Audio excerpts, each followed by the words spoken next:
পৃথিবীতে বলা হয় যে হাইড্রেশন শরীরের জন্য সবচেয়ে সুস্থতা দান করে। হাইড্রেশন মানে তুমি বেশি পরিমাণে পানি পান করবে। বাংলাদেশে এখন সামার চলছে, গরম। এই গরমে আমরা বলি যে তুমি 2.5 লিটার থেকে 3.5 লিটার পর্যন্ত পানি খাবে সারা দিনে। রাতে তো 10টার পরে আমরা ঘুমিয়ে পড়ি, তখন তো পানি খাওয়ার প্রয়োজন হয়। এই যে 16-17 ঘন্টা আপনি পান, আপনি একবারে পানি পান করবেন না। এটা পানি পান করবেন আপনার এই যে 24 ঘন্টায় যে 2.5 লিটার পানি পান করবেন, সেটা করা যাবে তো ঘুমের সময় তা করবেন না।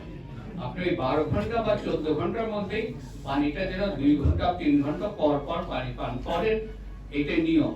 কিন্তু শরীর যদি আপনার ফুলে যায়, পায়ে যদি পানি থাকে বিভিন্ন রোগের কারণে, যেমন নেফ্রাইটিস হলে হয়, তখন আমরা তাদের উপদেশ দেই যে ফোলা থাকা পর্যন্ত আপনি 1 লিটারের বেশি পানি খাবেন না।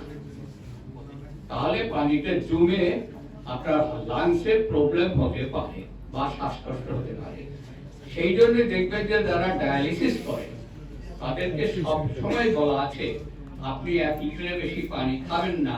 কারণ বেশি পানি খেলে যেহেতু তার প্রস্রাব হয় না, তার প্রস্রাব 100 সিসি হয়, তার উপরে বন্ধ থাকে প্রস্রাব।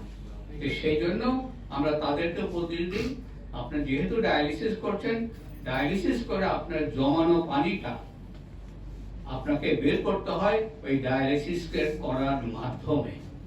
ডায়ালিসিসের যে ডায়ালাইজারটা হয়, আর্টিফিশিয়াল যে কিডনিটা আছে, সেই কিডনি দিয়ে আপনি সপ্তাহে যদি 3টে করে ডায়ালিসিস করেন, তাহলে 2 সপ্তাহ 48 ঘন্টায় আপনার কিন্তু 1 লিটার পানি খেলে 2 লিটার পানি জমা হয়ে যাচ্ছে। ওই 2 লিটার পানি আবার বের করে দিতে হয় ডায়ালিসিসের মাধ্যমে।